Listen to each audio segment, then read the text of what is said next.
आपल्या सगळ्यांचं स्वागत।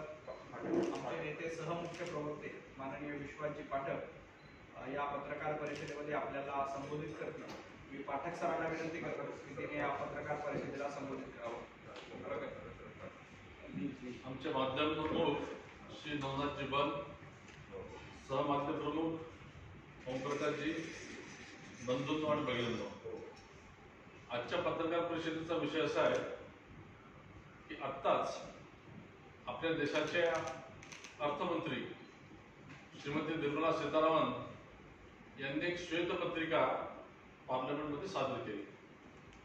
ही श्वेतपत्रिका सादर करण्याचे कारण काय, त्याच्या मागची भूमिका काय मी सांगू इच्छितो। मित्रांनो, 2014ला जेव्हा माननीय नरेंद्रजी मोदी यांचं सरकार स्थापन झालं तेव्हा खरं तर 2004 ते 2014 डॉक्टर मनमोहन सिंगांचा यूपीचा जो कार्यकाळ होता त्याच्यावर श्वेतपत्रिका सादर करता आली असती। ती जर सादर केली असती तर कदाचित एनडीएवर अशा प्रकारचा आरोप झाला असता की तुम्ही राजकारण करताय। तर त्याचे दोन कारण होते, एक तर राजकारण होऊ नये आणि दुसरं ती श्वेतपत्रिका तेव्हा जर बाहेर आली असती तर आंतरराष्ट्रीय स्तरावर भारताची जी प्रतिमा आहे किंवा गुंतवणूकदारांचे जो मनोबल आहे त्याच्यावर परिणाम झाला असता। म्हणून 10 वर्ष सातत्याने मोदीजींच्या सरकारने एक परफॉर्मन्स दाखवला आणि मग 2004 ते 14 आणि 2014 ते 2024 अशा प्रकारचं तुलनात्मक अशी श्वेतपत्रिका आहे। आपण सगळे जाणताच 2004 पर्यंत जेव्हा अटल बिहारी वाजपेयीचं सरकार होतं तेव्हा यूपीला खरं तर अतिशय चांगली सशक्त अशी ट्रॅजेक्टरी मिळाली होती।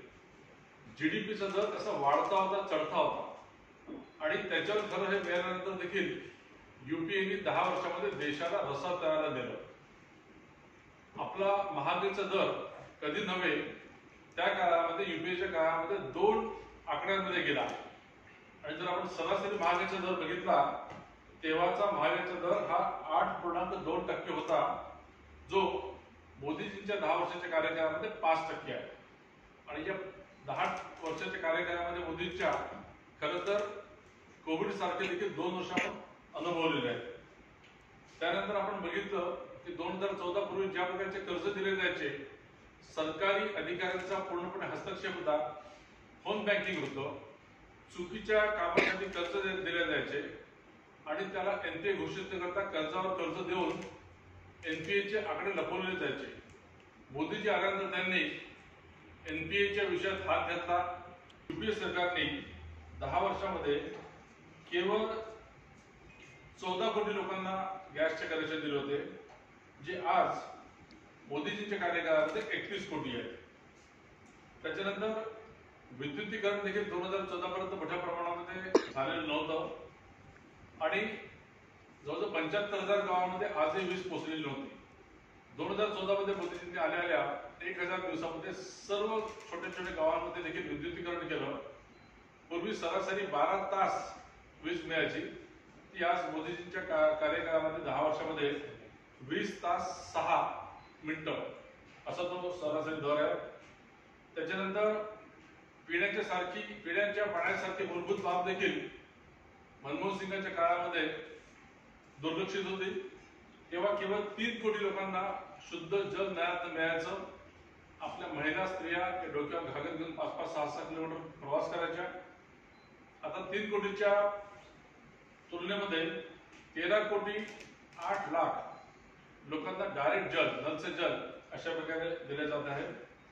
पूर्वी लाभार्थ्यांची संख्या ही 10 कोटी होती, आज मोदींच्या अनेक योजनांच्या माध्यमातून 166 कोटी असे लाभार्थी आहेत। मोबाईल इंटरनेटचा वापर पूर्वीच्या काळात 6 कोटी होता, तो मोदीजींच्या एनडीएच्या कार्यकाळामध्ये 90 कोटीवर गेला।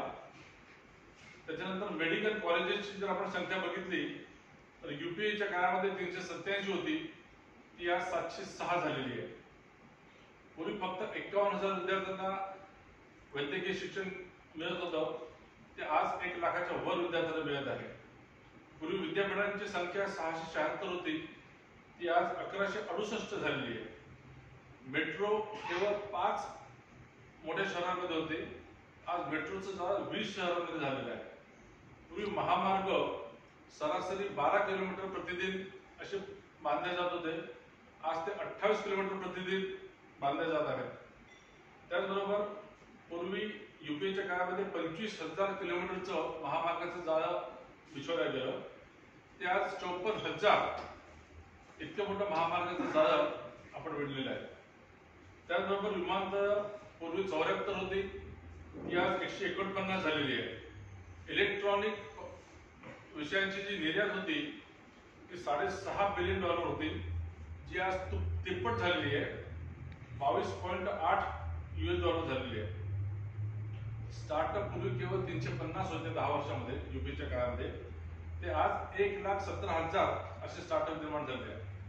तर सांगायचा विषय असाच आहे, या श्वेतपत्रिकेच्या माध्यमातून हेच दाखवले गेलेले आहे की मोदीजींनी आल्या आल्या अंत्योदयची जी संकल्पना आहे की प्रत्येक गरीब व्यक्तीला याचा लाभ व्हावा, अशा दृष्टीने यांनी आपल्या वेगळ्या वेगळ्या पॉलिसीज राबवल्या. आज 25 कोटी जनता ही दारिद्र्य रेषेच्या वर आलेली आहे आणि त्यांचं जीवनमान सुलभ झालेलं आहे. धन्यवाद. सर, तुम्ही युपीए काळातली श्वेतपत्रिका मांडली, मात्र दुसरीकडे काँग्रेसकडून थेट मोदीजींवर टीका केली जाते. राहुल गांधी यांनी त्यांच्याबद्दल जातीवाचक वक्तव्य देखील केलेलं आहे, कसं वाटतं? ते बघा, ज्या प्रकारे मोदीजींचं काम चालू आहे आणि ज्या प्रकारे 370 असो, 35 असो, ट्रिपल तलाक असो, महिलांचा विषय असो, राम मंदिर असो, तेव्हा त्या काँग्रेसला कुठेही भविष्य दिसत नाही. त्यामुळे फ्रस्ट्रेशन मधून त्यांनी असे वक्तव्य केलं असेल, त्यांच्याकडे तीच अपेक्षा आहे. सर, माजी मुख्यमंत्री उद्धव ठाकरेंनी देवेंद्र फडणवीसांनी टीका केली आहे. राज्याला मनोरुग्ण गृहमंत्री मिळाला असं त्यांनी म्हटलं. खरं तर मनोरुग्ण कोण आहे, म्हणजे एकमेव महाराष्ट्राने पाहिलेला मनोरुग्ण मुख्यमंत्री म्हणजे उद्धव ठाकरे. 2.5 वर्षामध्ये त्यांनी ज्या युपीए काळातली श्वेतपत्रिका मांडली, मात्र दुसरीकडे काँग्रेसकडून थेट मोदीजींवर टीका केली जाते. राहुल गांधी यांनी त्यांच्याबद्दल जातीवाचक वक्तव्य देखील केलेलं आहे, कसं वाटतं? ते बघा, ज्या प्रकारे मोदीजींचं काम चालू आहे आणि ज्या प्रकारे 370 असो, 35 असो, ट्रिपल तलाक असो, महिलांचा विषय असो, राम मंदिर असो, तेव्हा त्या काँग्रेसला कुठेही भविष्य दिसत नाही. त्यामुळे फ्रस्ट्रेशन मधून त्यांनी असे वक्तव्य केलं असेल, त्यांच्याकडे तीच अपेक्षा आहे. सर, माजी मुख्यमंत्री उद्धव ठाकरेंनी देवेंद्र फडणवीसांनी टीका केली आहे. राज्याला मनोरुग्ण गृहमंत्री मिळाला असं त्यांनी म्हटलं. खरं तर मनोरुग्ण कोण आहे, म्हणजे एकमेव महाराष्ट्राने पाहिलेला मनोरुग्ण मुख्यमंत्री म्हणजे उद्धव ठाकरे. 2.5 वर्षामध्ये त्यांनी ज्या प्रकारे एक नाटक केलं ते आपण सगळ्यांनी बघितलं आहे. त्यांना मी एवढं सुचवेल की कंपाऊंडरच्या हातची ट्रीटमेंट न घेता एका मनोरुग्ण डॉक्टरकडे जा.